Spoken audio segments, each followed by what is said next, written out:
What if the most dangerous thing about sleeping in the wild isn't the predators circling your tent, but the fact that you never truly understood why they don't come in? Every night, millions of people are lying unconscious inside tents scattered across national parks, dense forests, territories shared with grizzly bears, wolves, mountain lions, and almost none of them are killed. That probably sounds obvious right up until the moment you actually sit with it. A 180-pound mass of flesh, completely unaware of its surroundings, horizontal on the ground, breathing audibly, incapable of escape. By every measure biology uses to define vulnerability, you are the ideal target. So what stops anything from treating you like one? Let's start with what large predators are actually doing after dark. Wolves, mountain lions, leopards, hyenas. The majority of apex hunters operate between dusk and dawn.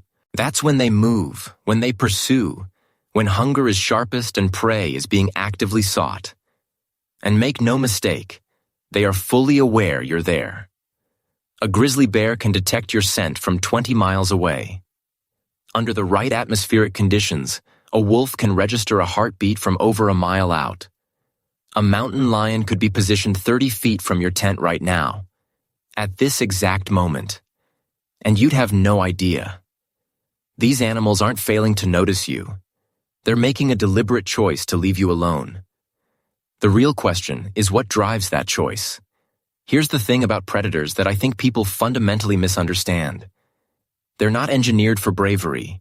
They're engineered for survival.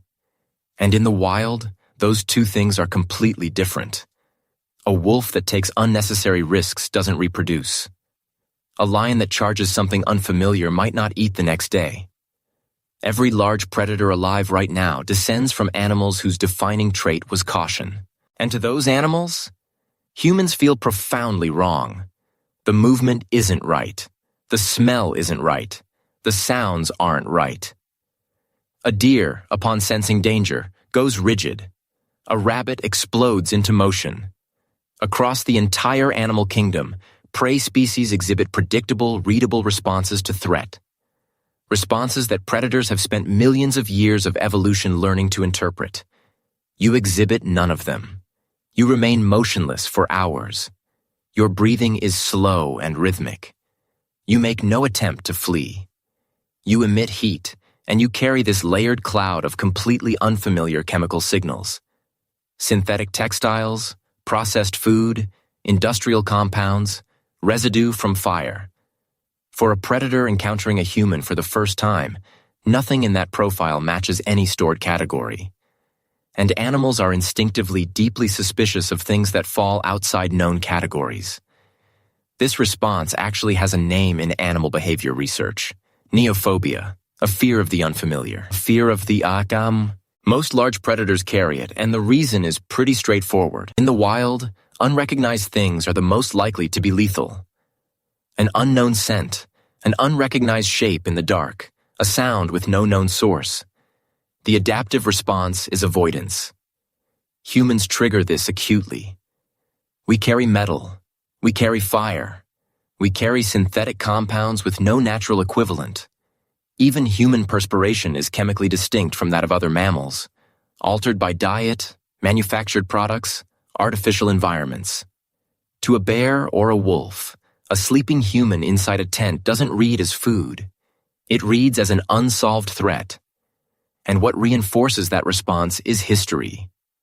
Humans have been killing large predators for hundreds of thousands of years. Hunting wolves, lions, bears, and big cats long before written records existed. Several apex predators were driven entirely to extinction largely through human pressure. The dire wolf, the cave lion, the American cheetah, all gone. The species still present learned, generation by generation, that humans are dangerous. Not merely physically dangerous, unpredictably dangerous.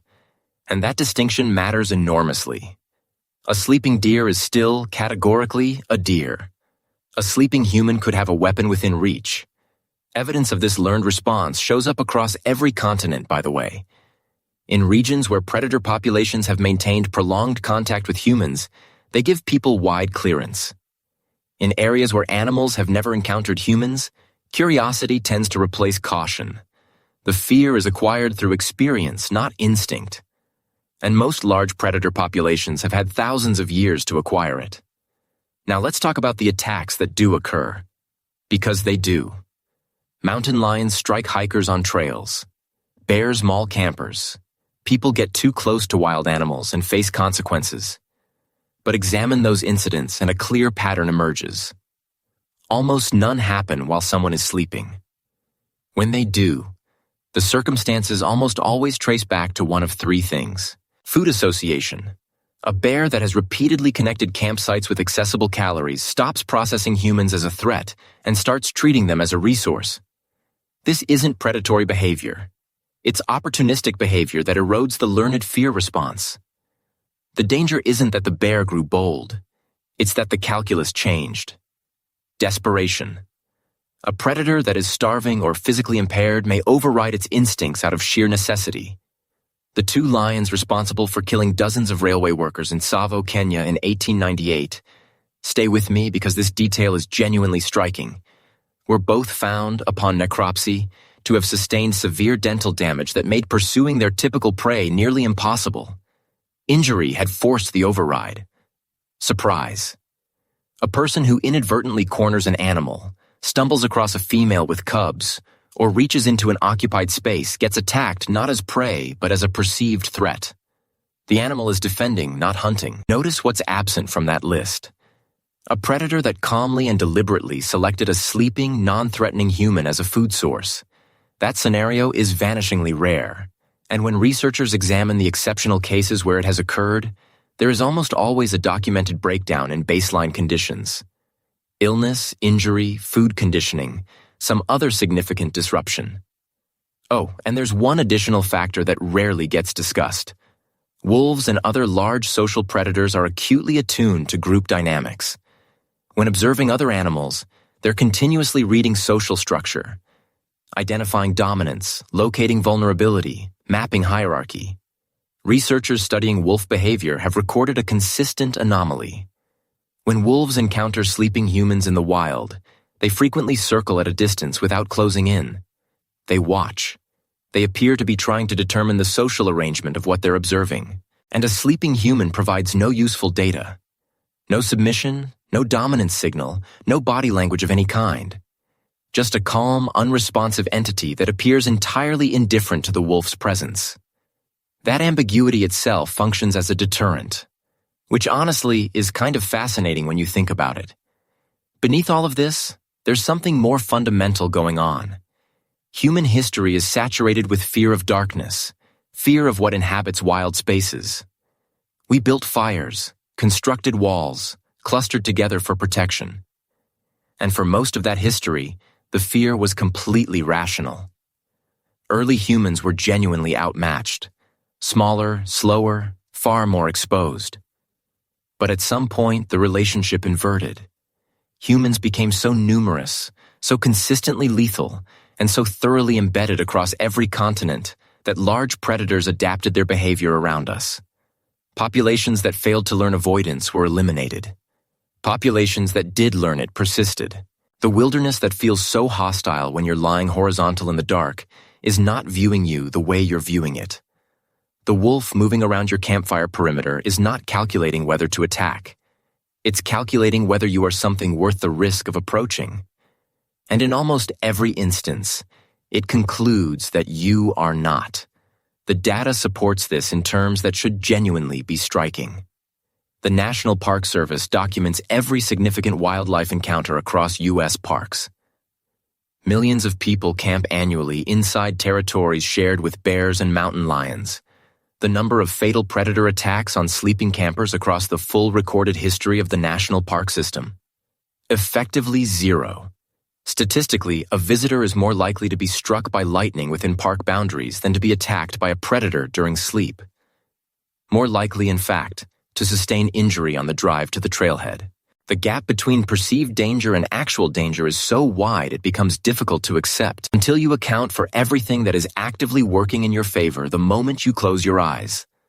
So the next time you're awake inside a tent, tracking something moving through the trees and weighing whether fear is warranted, Consider what's actually taking place out there. Whatever that has detected your presence hours ago.